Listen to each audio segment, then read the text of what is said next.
जब तक भक्ति का बल नहीं बढ़ेगा तब तक मुक्ति का मार्ग सुलभ हो नहीं पाएगा।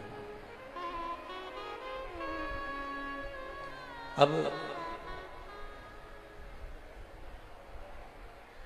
भक्ति को बढ़ाएं तो बढ़ाएं कैसे? घंटे मंदिर के अंदर बैठे रहेंगे तो क्या भगवान की भक्ति बढ़ जाएगी? 24 घंटे अगर कथा में बैठे रहोगे तो क्या भगवान की भक्ति बढ़ जाएगी? 24 घंटे गंगा, यमुना, नर्मदा, सरयू, छिपरा, सरस्वती के तट पर बैठे रहोगे तो क्या भक्ति बढ़ जाएगी? 24 घंटे किसी तीर्थ में जाकर बैठे रहोगे तो क्या भक्ति बढ़ जाएगी?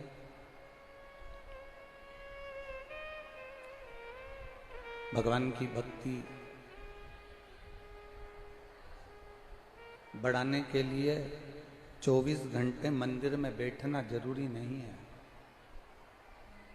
भगवान की भक्ति बढ़ाने के लिए गंगा, यमुना, सरस्वती के तट पर जाकर 24 घंटे बैठना जरूरी नहीं है। शिव महापुराण की कथा कहती है 24 घंटे भगवान के मंदिर में जाकर बैठो ना बैठो, 24 घंटे तीर्थ में जाकर बैठो ना बैठो, 24 घंटे किसी पवित्र नदी के तट पर जाकर बैठो ना बैठो, पर इतना जरूर अपने बुद्धि में बिठा कर रखना कि 24 घंटे 24 मिनट भी आप भगवान के पास जाकर बैठें ना बैठें, पर उस 24 घंटे में से 24 मिनट में से एक क्षण भी आप दिल से उस परमात्मा को अगर पुकार लोगे तो समझ लो कि तुम्हारी भक्ति प्रबल हो गई और परमात्मा तुमको मिल गया। शिव कथा कहती है जिस समय आप एक क्षण, एक मिनट, एक पल, एक घड़ी भी दिल से अगर भगवान को पुकारोगे तो भगवान दौड़कर तुम्हारे पास में आकर खड़ा हो जाता है। एक क्षण भी अगर आपने पुकारा, एक पल भी अगर आपने उसको पुकारा है, एक क्षण भी यदि आपने उसको बुलाया है तो वो आपके पास में आकर खड़ा हुआ। आप सब ब्रज के निवासी हो, ब्रज की पवित्र भूमि पर आपका निवास है, आप ब्रज की पवित्र धरा पर रहते हो। हम आपसे एक बात पूछें, आप सब उत्तर जरूर देना।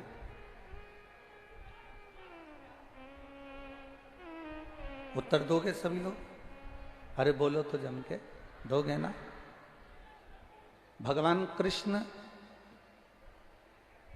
ब्रज की सभी गोपी के घर जाते थे क्या? भगवान कृष्ण सभी गोपियों के घर पर नहीं जाते थे।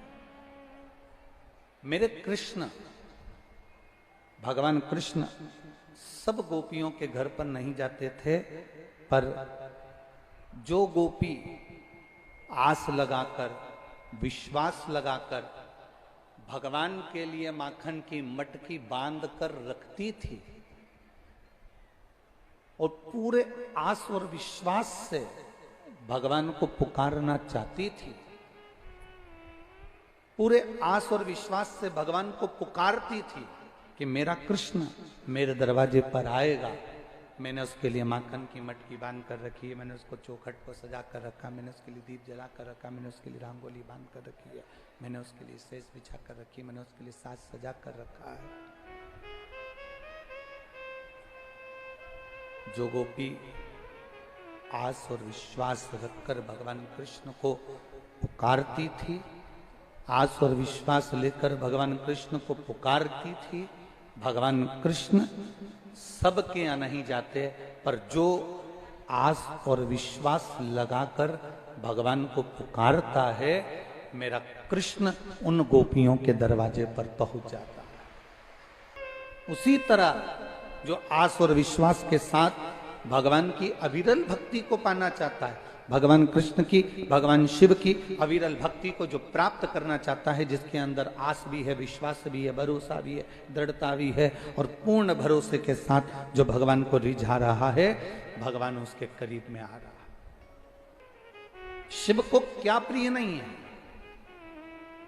लंका के राजा रावण को सोने की लंका दे दी थी, लंका के राजा रावण को दुनिया का सारा ठाट दे दिया था, लंका के राजा रावण को ऐसी कोई वस्तु नहीं थी जो रावण के पास में नहीं थी,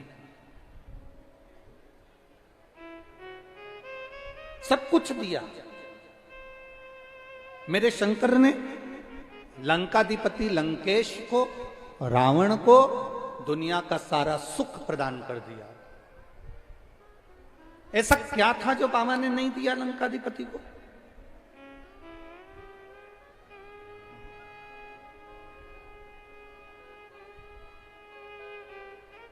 और जो रावण मांगता मेरा बाबा वो देते जाता, क्योंकि भगवान शंकर के प्रिय भक्तों में रावण की गिनती थी। भगवान शंकर के प्रिय भक्तों में रावण को गिना जाता था, प्रिय भक्तों में। जो रावण मांगता वो भगवान दे देते। उतना एक क्षण मेरे भगवान कृष्ण ने गोपियों से पूछा, गोपियों तुम मुझे याद करती हो क्या? गोपियों तुम मुझे याद करती हो? भगवान कृष्ण के शब्द सुनकर गोपियों ने कहा, याद करना उसी को कहते हैं, एक कृष्ण याद उसको किया जाता है जिसको भुला दिया गया हो। आप तो दिल में ऐसे बसे हो कि आपको याद करने की जरूरत ही नहीं पड़ती है। आप हमारे हृदय में बसे हो, आप हमारे दिल में बसे हो, आप हमारी चित्त में, आप हमारी वृत्ति में बसे हुए हो, तो हम आपको भुलाए नहीं तो याद क्या करें? 84 कोस के कामवन के अंदर, काम्य वन में एक शिव जी का एक मंदिर है, जो भगवान कृष्ण शिव जी को आमंत्रित करे थे और शिवलिंग प्रकट हुआ था, जिसका नाम रामेश्वर महादेव है।